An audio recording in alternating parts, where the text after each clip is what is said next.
C'est bon? Vous avez lu?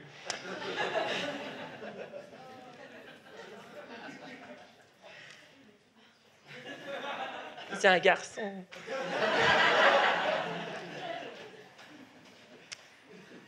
Donc, mesdames, messieurs, les autres, je me pose des questions. Beaucoup de questions. À tous les sujets. Et du coup, quand j'en parle, les gens, en général, ils me disent « Non mais Selim, tu te poses trop de questions. Il n'y a que toi qui se poses ces questions-là. Au bout d'un moment, ça sert à rien. » Je me suis posé la question. Finalement, le fait que je me pose beaucoup de questions, est-ce que c'est utile pour moi ou non? Sauf que j'arrive pas à trancher. Donc j'en profite, public, puisque tu es là. Ce que je vais faire, je présente un petit peu certaines de mes réflexions, et puis à la fin, tu me dis si oui ou non c'est utile.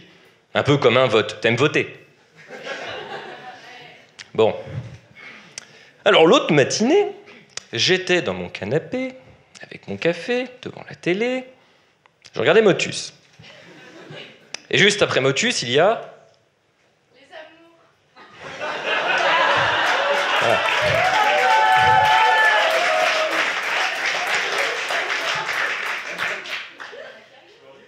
J'allais dire, on est deux chômeurs, mais je la connais. Donc je suis chômeur, très bien, tout seul, c'est cool. Oui, effectivement, après Motus, il y a les amours. Bon, les amours, quand je vois l'émission, je vois Monique et Didier qui se prennent le chou. Bon, je me pose la question de pourquoi cette émission. Hein, je me dis pourquoi est-ce que des couples s'infligent volontairement cette exhibition de leur intimité sur une chaîne publique, si ce n'est pour gagner un voyage moisi en Corse, que de toute façon ils n'auront pas, puisqu'au fur et à mesure du jeu, ils vont se rendre compte qu'ils se connaissent pas du tout, Monique et Didier. Hein, après 22 ans de vie commune et 3 gosses, ils se connaissent pas, parce que ça fait des années qu'ils parlent plus, à part bien sûr devant les amours pour se dire ce serait bien qu'on y participe. Hein.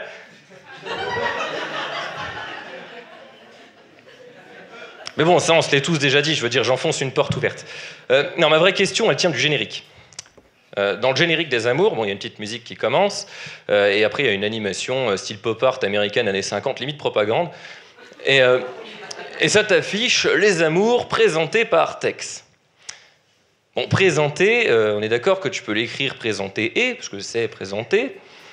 Tu peux dire une émission présentée et ou les amours présentés, et ES, puisque amour est un de ces rares mots qui devient féminin au pluriel, eh bien les amours, ils ont écrit ça, présenté et S. Oui, j'ai remarqué ça. Oui, ils avaient 3 chances sur 4 de trouver le bon accord.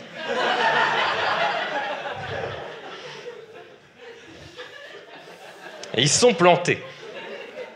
Donc je me suis posé la question, pourquoi? Est-ce qu'ils engagent des gens qui ne savent pas écrire? Est-ce que c'est une des blagues de Tex, l'animateur, qu'on ne comprend pas, parce qu'il en fait plein? Enfin, moi, je le sais, parce que je regarde.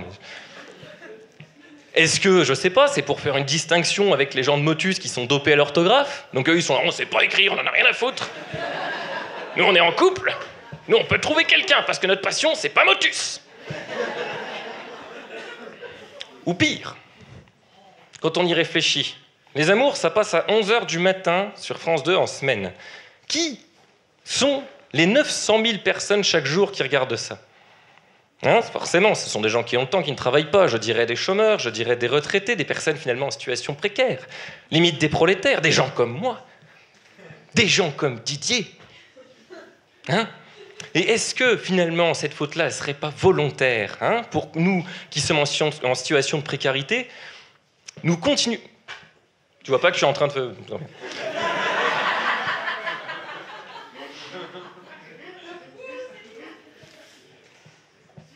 Ouais, moi aussi, je vais venir toucher ta table son. Donc, est-ce que les amours font pas une faute exprès pour nous?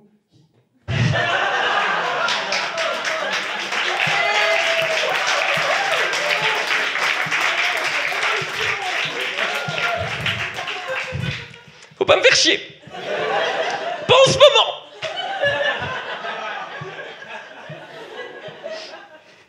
Je suis à fleur de peau.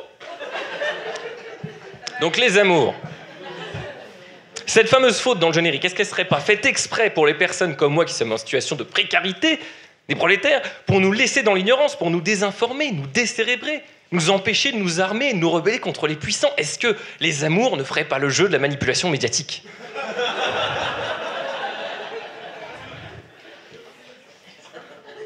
Bon, j'omets pas le fait qu'ils en ont peut-être simplement rien à foutre. C'est qu'ils ont absolument pas remarqué alors que le générique tourne depuis 2002. Ça, c'est possible. Oui, le générique tourne depuis 2002, je le sais. Parce que forcément, quand on se pose des questions, on trouve aussi des réponses. Pas forcément celles qu'on veut, mais on les trouve. Et j'avoue que devant la télé, c'est une source d'inspiration inépuisable. Hein. Je me pose beaucoup de questions parce que j'ai l'audace de penser que la télé a une influence forte sur notre vie. Et du coup, je m'offusque. Encore l'autre soir, sur HD1. Oui, non, j'ai une anecdote pour chaque chaîne et ma vie est géniale, ok ?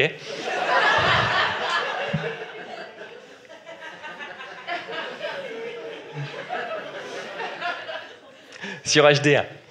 Donc c'est un de ces soirs, vous savez, où ils diffusent une demi-saison de Dr House. Donc ça dure jusqu'à facilement 2h du matin. Et plus tu avances dans l'heure, plus les pubs qui sont entre les épisodes tiennent de l'appel au cul caractérisé. Vous savez, c'est des pubs genre « Tu veux des filles chaudes dans ta région ?» Il y en a beaucoup, elles t'attendent, elles t'observent. Envoie vite chaud, 7, 17, 18. Dépêche-toi. Il y en a genre 12 d'affilée différentes. Donc là, je repense à Didier. Alors Didier, notre chômeur prolétaire. Alors, je suis désolé, il y en a peut-être que ça choque quand je dis Didier, mais c'est pas contre Didier. Hein, j'adore Didier, j'ai adoré le film, par exemple. Mais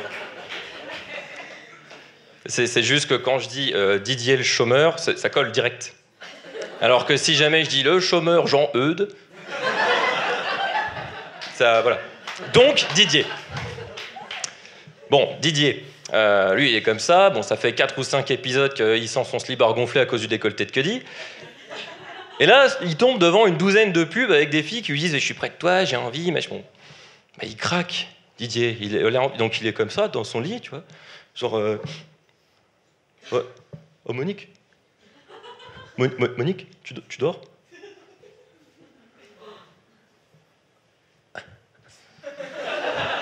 Oh ouais. Oh ouais. Oh ouais. Va, Didier. Tandis que moi, quand je suis face à ces pubs, je me pose des questions. Déjà, je me dis, pourquoi est-ce qu'il y a toujours que des filles chaudes ? Il n'y a pas des mecs chauds. Alors, est-ce qu'ils considèrent que tous les mecs sont systématiquement chauds ? Parce que moi, je veux bien, mais c'est sexiste.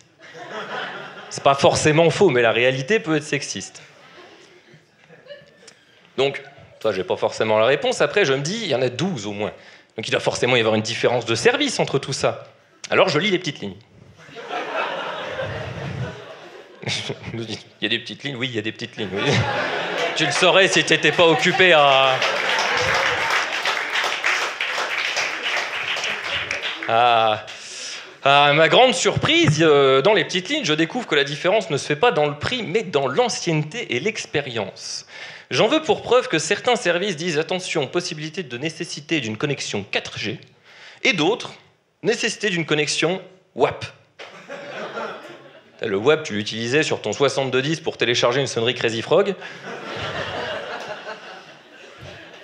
Donc, si tu appelles dans cette direction-là, tu peux tomber sur la fille qui a de l'expérience, qui sait comment maîtriser... Bon, bref. Alors que j'allais appeler pour en avoir le cœur net, passe une 13e pub pour Oncle Benz. Donc là, on change totalement d'ambiance, hein, c'est super mignon, c'est de l'animation, des personnages en peluche. On voit un père et son fils, enfin, imagine un oncle et son neveu, vu la marque. Bon, ils sont ensemble dans la cuisine, et puis il y a une voix off qui démarre en disant « Nous sommes un exemple pour nos enfants. » Peut-être tu viens de te taper 12 fois 15 secondes de message qui t'expliquent que tu peux t'acheter des femmes comme si t'étais des vaginettes. Et nous sommes un exemple pour nos enfants. Là, je veux dire, pense à Didier qui était comme ça. Nous sommes un exemple pour nos enfants. Il est...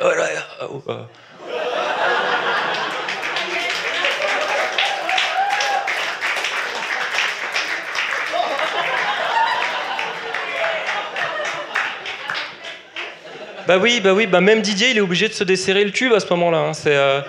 Parce que forcément, il se retrouve face à lui-même, face à sa propre absurdité. Tout ça à cause d'une pub pour du riz qui est posée après 12 pubs tendancieuses, au beau milieu de la nuit, entre 2 épisodes d'une série médicalo-sentimentale sur une chaîne peu regardée de la TNT, tu vois. Et il en faut pas beaucoup. Et moi, je me pose la question, est-ce que c'est un hasard total de la régie publicitaire ou est-ce qu'il y a un mec qui bosse là-dedans et qui, avec ses petites armes, essaye de combattre et faire changer les choses? Eh bien, je sais pas. Non, je sais pas, c'est comme la faute dans les amours, pour l'instant, je sais pas, mais je me pose la question.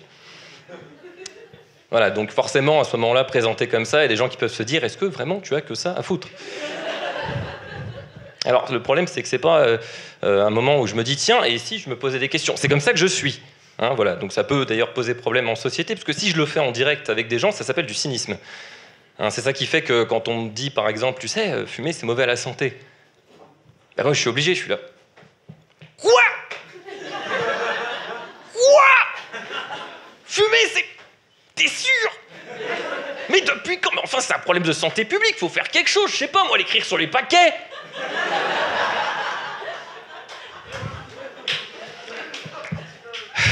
Un exemple parmi tant d'autres. J'aimerais en exposer beaucoup, mais ce soir, on n'est pas forcément là pour réfléchir, au fond. Ni pour se poser des questions. Du coup, je vais vous poser une question. Tout ça, là, toute cette réflexion que je m'impose, ces réponses que je cherche, les questions, finalement, que je me pose, alors, d'après vous, est-ce que c'est utile ou non? Oui?